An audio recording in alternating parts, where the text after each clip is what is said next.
Welcome to R24.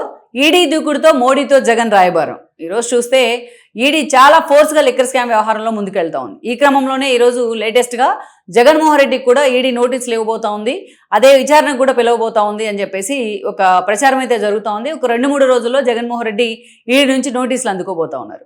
అయితే ఇక్కడ ఒక ట్విస్ట్ ఏంటంటే ఈడీ ఈరోజు ఆల్మోస్ట్ జగన్మోహన్ రెడ్డి వైపే లిక్కర్ స్కామ్లో అన్ని వేళ్లు చూపించిన తర్వాత ఈడీ కూడా ఒక నిర్ధారణకు వచ్చిందనేది ఒక చర్చ జరుగుతోంది. కానీ బట్ ఈరోజు ఈడీ నిజంగానే జగన్మోహన్ రెడ్డిని విచారణకు పిలుస్తోందా?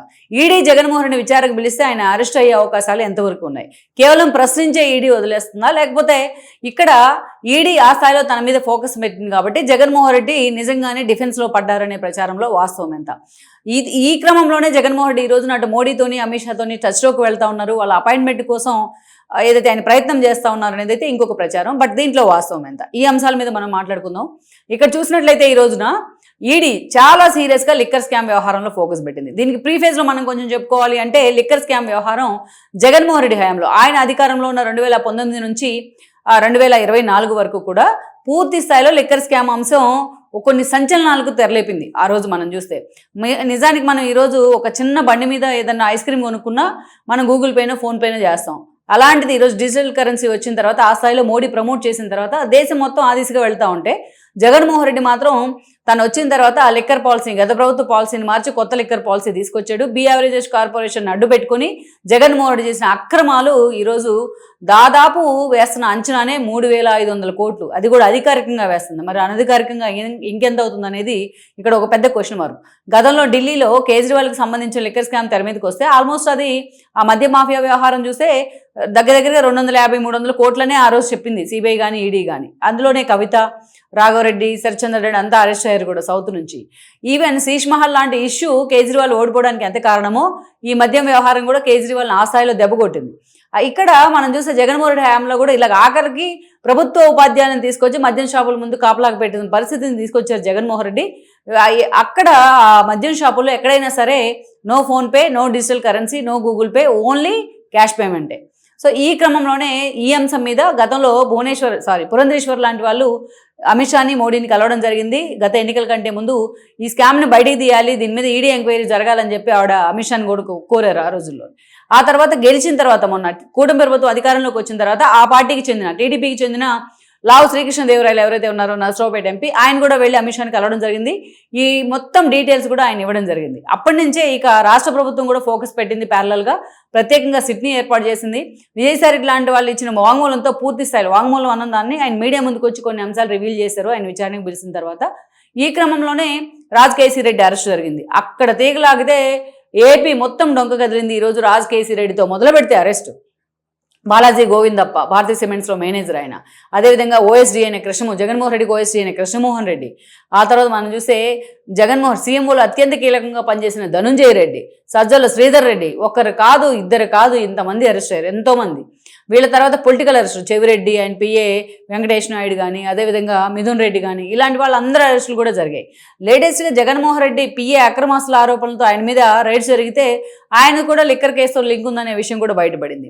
దీనిలో ఉన్న ఇంటెన్స్ గమనించిన తర్వాత కేంద్ర ప్రభుత్వం వైపు నుంచి, అటు కేంద్రం వైపు నుంచి ఈడీ కూడా దీంట్లోకి ఎంటర్ అయిన పరిస్థితి. ఎప్పటికప్పుడు సిటీ దగ్గర నుంచి వాళ్ళు పూర్తి స్థాయి ఆధారాలు సేకరిస్తూ ఇటీవల కాలంలో చూస్తే ఈడీ బాగా దూకుడు పెంచింది. మొత్తం అందరి ఏదైతే జగన్మోహన్ రెడ్డి సోదరుడు దగ్గర నుంచి ఇప్పుడు ఈ కేసులో ఇన్వాల్వ్ అయిన వాళ్ళ ఆఫీసులు, ఇల్లు, కార్యాలయాలు అన్నిటి మీద కూడా ఈడీ రైజ్ చేస్తూ ఉంది. ఆల్మోస్ట్ 2 monthsగా ఈ ప్రాసెస్ అంతా కొనసాగుతూ వస్తుంది. అయితే ఈరోజు కొంతమంది మెజారిటీ బెయిల్ మీద ఉన్నారు. దాంట్లో బెయిల్ మీద ఉన్నప్పటికీ అయితే ఇక్కడ ఒక ట్విస్ట్ ఇంకోటి చెప్పాలి మనం. జగన్మోహన్ రెడ్డి ఈవీఎంస్ పగలగొట్టిన పిన్నెల్లి రామకృష్ణారెడ్డిని పరామర్శిస్తాడు నెల్లూరు జిల్లా జైలుకి వెళ్ళి. సోషల్ మీడియా సైకోలుగా మారిన వాళ్ళందరినీ కూడా జైలుకి వెళ్ళి నందిగం సురేష్ లాంటి వాళ్ళని కూడా పరామర్శించే ప్రయత్నం చేస్తాడు. పార్టీ ఆఫీస్ తగలబెట్టిన వంశీ దగ్గరికి వెళ్ళి పరామర్శ చేస్తాడు.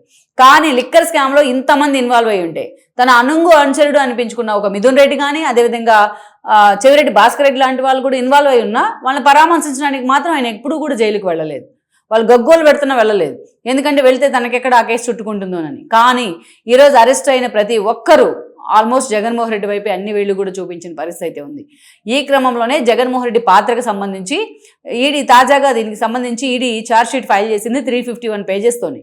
సో అందులో జగన్మోహన్ రెడ్డి పాత్ర ఏంటి, మొత్తం ఎవరిదో కేసీ రెడ్డి దగ్గర మొదలు పెడితే ఆ లింక్, అక్కడి నుంచి చెవిరెడ్డి దగ్గర నుంచి మిథున్ రెడ్డి నుంచి కేఎన్ఆర్కి, అట్లా జగన్మోహన్ రెడ్డికి ఈ డబ్బులు అక్రమంగా వసూలు చేసింది, బీఆర్ఎస్ కార్పొరేషన్కి అడ్డం పెట్టుకుని చేసింది అరాచకాల దగ్గర నుంచి ఏదైతే మద్యం ఏదైతే లిక్కర్ వ్యవహారాన్ని అమాంతంగా రేట్లు పెంచేయడం దాకా ఒక కొత్త పాలసీని తీసుకొచ్చి దాన్ని అడ్డు పెట్టుకుని దందా చేసిన దాకా మొత్తం వ్యవహారం అంతా ఈడీ స్పష్టం చేసింది ఆ ఛార్జ్షీట్లో.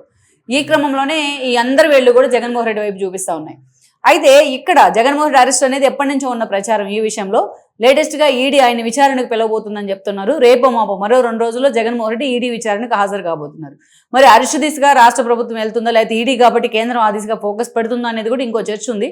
అయితే ఈ క్రమంలోనే జగన్మోహన్ రెడ్డి ఈ విషయంలో మాత్రం డిఫెన్స్ ఉంది. జగన్మోహన్ రెడ్డికి ఆల్రెడీ ఆయన ఈ విషయంలో తాను సెల్ఫ్ గోలే వేసుకున్నారు.